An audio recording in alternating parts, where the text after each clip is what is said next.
Yes, it's me, Your Highness. Good evening. I'm very sorry to disturb you at this late an hour. I thought it wise to let you know what has been happening tonight. With your coronation on the way, you've been occupied tremendously, I do understand. So, thank you, my lady, for giving me the time of night to consult with you on the ongoings in and around your castle. A few hours ago, one of my knights got word that there are but 4 scoundrels scheming to kidnap you tonight and to do unspeakable things, whilst possibly demanding ransom from your family. But I am happy to report that my knights and I were able to catch them in the act of sneaking through the secret path along the ballroom that connects to the royal library directly underneath your chambers. I can't imagine the burden you must be carrying for our land, my princess, but rest assured, the fight with those scallywags were no match for my men and we killed them with ease. But one almost got away, and he had multiple vials of acid on him. I shudder just thinking of the implications of what they were going to be used for. So rest assured, you are safe for now again, my highness. I also know you are to be wed tomorrow at the coronation, so you will have a steady rule on this land and produce a worthy heir to strengthen our standing and our kingdom. And I do not wish to speak ill in any form on who was chosen to be your faithfully wedded consort. Some might speak ill of him for being 30 years your elder, but fret not, I will smite those who gossip or undermine your highness. But to get back to why I consulted with you tonight, the danger has subsided. For now, we're safe. But I am afraid that this is just one instance of a tried and failed abduction, and there may be many more to come.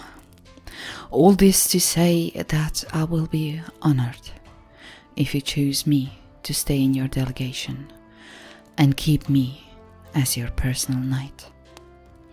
I know, tradition has it you take over the new set of knights from your future husband, and I do not doubt their devotion to this liaison. I just wish to ask to please keep me in your thought when deciding on who you entrust with your security in the future. I have served you for the last decade and would perceive it as an honor if one day I died defending you, my princess. I know it may take some time to consider my offer, your majesty. I will now humbly retreat to leave you to your preparations. Pardon, madam? I'm afraid I do not follow. Yes, I have heard of the range of aspirants for your companionship.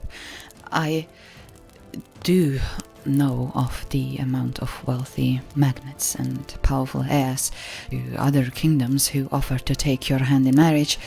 It came as no surprise, your highness. I mean, any man or woman who would not bow to your grace, intellect and sheer beauty and surrender themselves immediately would show themselves fools, for you are the most perfect queen your populace could ever hope for. If I mean it, your highness, rest assured that I would do not dare even think of speaking anything but the truth when addressing you. I would give anything and everything to make sure you stay safe and happy, for this is my sole purpose in this life. Yes, your highness? If I would do anything you ask of me, well, why yes, of course. Your wish is my demand, And rest assured, I will personally make sure to duel the warlord to death who sent his henchmen for the dirty deed tonight. And I will show no mercy to his kind, and send a very clear message to anyone out there thinking of trying to hurt your majesty in the future. Oh, that's not what you meant?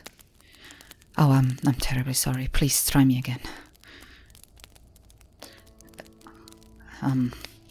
If I'm ever jealous, I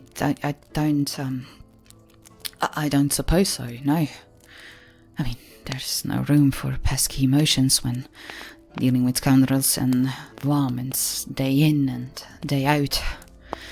My love for this kingdom and my queen are of course unmatched.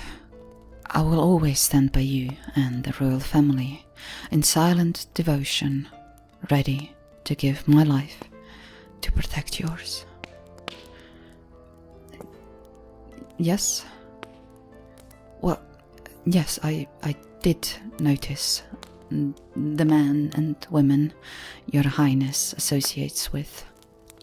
But I would never dare think ill of anyone my princess sees fit to keep company with. Your highness, I would never dare to judge your nightly visits to the surrounding pavilions with your chaperone. I mean, people do talk, but they know not of your pure and golden heart, and how much love and light you cast into any room you enter. So they will chinwag and twaddle all day, since they never had the privilege to be in your presence. If I'd noticed you preferring female companionship, well, in all honesty, yes, I completely understand that. For a woman of your standing, having eyes on you all the time, it's very wise to keep amongst other women. If I have female companions, I really don't, no.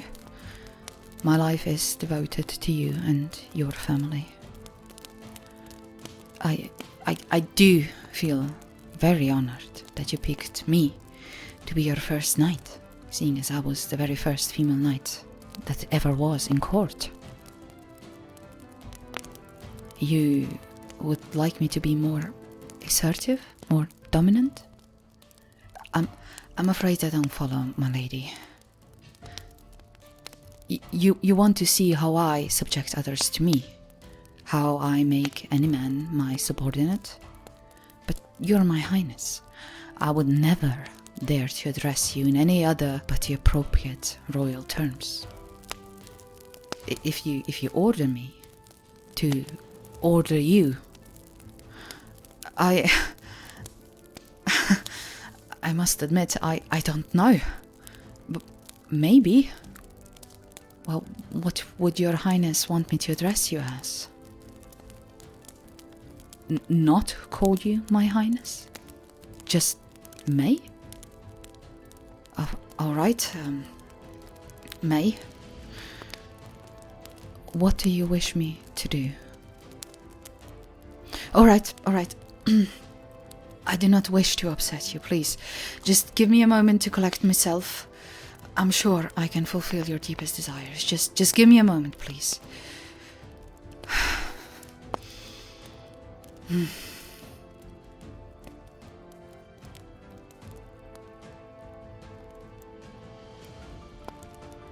Thank you.